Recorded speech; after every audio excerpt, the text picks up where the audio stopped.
Hello বন্ধুরা, welcome back to my channel. প্রতিদিনের মতো আজও একটা রেসিপি নিয়ে এসেছি। আজকে দেখাবো বন্ধুরা এমন একটা রেসিপি যেটা কিনা দুপুরে ভাতের সাথে একদম জমে যাবে।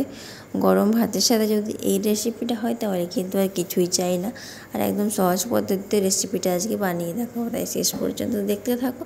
ভালো লাগলে লাইক, কমেন্ট, শেয়ার, সাবস্ক্রাইব করতে ভুলবে না। তো বন্ধুরা চলো আমি তোমাদেরকে দেখাই। তো বন্ধুরা আমি দেখো আজকে যে রেসিপিটা তোমাদেরকে দেখাতে চলেছি, সেই রেসিপিটা কিন্তু বন্ধু তোমরা এখন সাধারণত দেখতে পাবে না। এই রেসিপিটা দেখতে পাওয়া যায় না বন্ধুরা। তাই বন্ধুরা তোমরা শেষ পর্যন্ত দেখো যে আমি কিভাবে এই রেসিপিটা বানালাম। তো চলো রেসিপিটা শুরু করি। এই দেখো বন্ধুরা আমি নিয়েছি ছোটো মাছ। এই মাছটা দিয়ে আজকে তোমাদেরকে আমি অসাধারণ একটা রেসিপি বানিয়ে দেখাবো।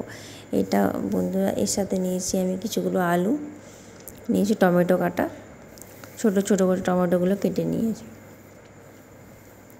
এরপর দেখো ছোটো মাছের মধ্যে আমি ভালো করে মাছটা ধুয়ে নিয়েছিলাম। এরপর এর মধ্যে দিয়ে দিলাম হলুদের গুঁড়ো আর দিয়ে দিলাম স্বাদ মতো লবণ। এরপর হলুদের লবণটা ভালো করে মেখে নেব। মাছের মধ্যে যেন হলুদের লবণটা চলে যায় সেরকমভাবে মাছগুলোর সাথে হলুদটা মাখিয়ে নেব। এখানে কড়াইতে তেল গরম হতে দিয়েছি। এবার মাছগুলো ছেড়ে দিলাম, মাছগুলো ভেজে নিয়ে আসবে।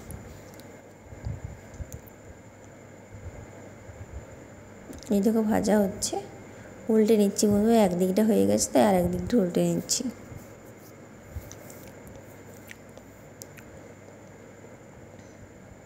এই দেখো মাছগুলো মুচমুচে করে ভাজা হয়ে গেছে। এরপর এগুলোকে আমি তুলে নিচ্ছি।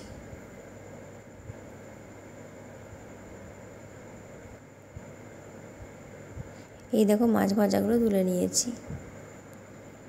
এরপর ওই তেলে আমি দিয়ে দিলাম সামান্য একটু 5 ফোড়ন, দিয়ে দিলাম ছোটো ছোটো কেটে রাখা আলুগুলোকে ভেজে নেবো 5 ফোড়নের সাথে ভালো করে। এরপর আমি দিয়ে দেবো এর মধ্যে টমেটো কুচি দেওয়ার পর দেবো মশলার মধ্যে আছে হলুদ গুঁড়ো, লবণ, সামান্য একটু লঙ্কার গুঁড়ো আর জিরের গুঁড়ো। এই মশলাগুলো দিয়ে দিলাম। মশলাগুলো দিয়ে ভালো করে ভেজে নেব।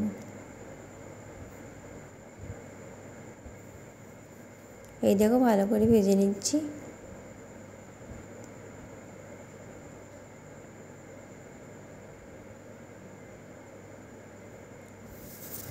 সামান্য একটু জল দিয়ে দিলাম বন্ধুরা, যাতে মশলাটা না পুড়ে যায়, আমি ভালো করে কষাতে পারি, তার জন্য জলটা একটু দিয়ে দিলাম।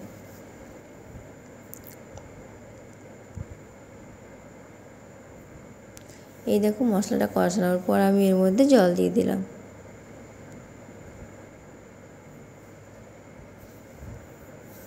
এই দেখো ঝোলটা ফুটিয়ে উঠেছে, তখন আমি ভেজে রাখা মাছগুলো এর মধ্যে দিয়ে দিলাম।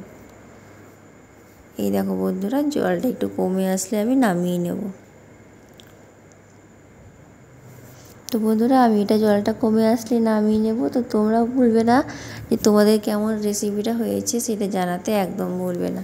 তো বন্ধুরা ভালো লাগলে অবশ্যই একটা লাইক দেবে, আর এরকম আরও নতুন নতুন রেসিপি পাওয়ার জন্য আমার চ্যানেলটা অবশ্যই সাবস্ক্রাইব করে একটু পাশে থাকবে। সবাই খুব ভালো থেকো, সুস্থ থেকো, সাবধানে থেকো সবাই।